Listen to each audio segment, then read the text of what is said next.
Can you see right in the brightness of the light? If you can, it's unlike Walmart Stores Incorporated here in Valdosta, Georgia. For in Valdosta, Georgia, store 2615 and 899, workers are still catching hell, and yet after 68 videos, or rather 68 letters and 170 videos on YouTube, and yet Walmart still refuses to send me even a courteous reply to my wrongful termination after 5 years and 4 months.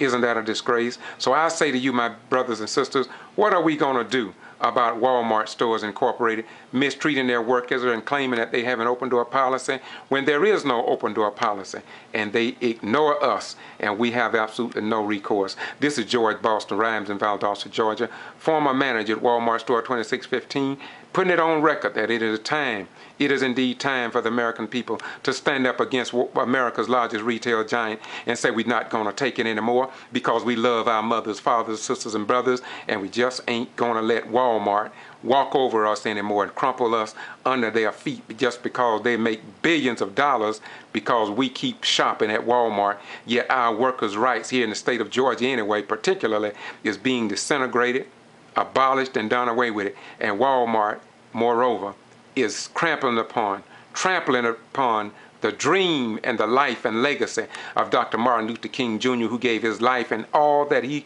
possessed for workers' rights here in the United States of America. But it seems that America's largest retail giant don't give a damn about what most of us love the most. Think about it, think about it, think about it. And then stand up for your own mother, fathers, sisters, and brothers.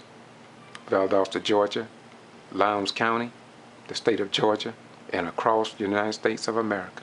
We can do better, and we must do better. Bye-bye. We're gone.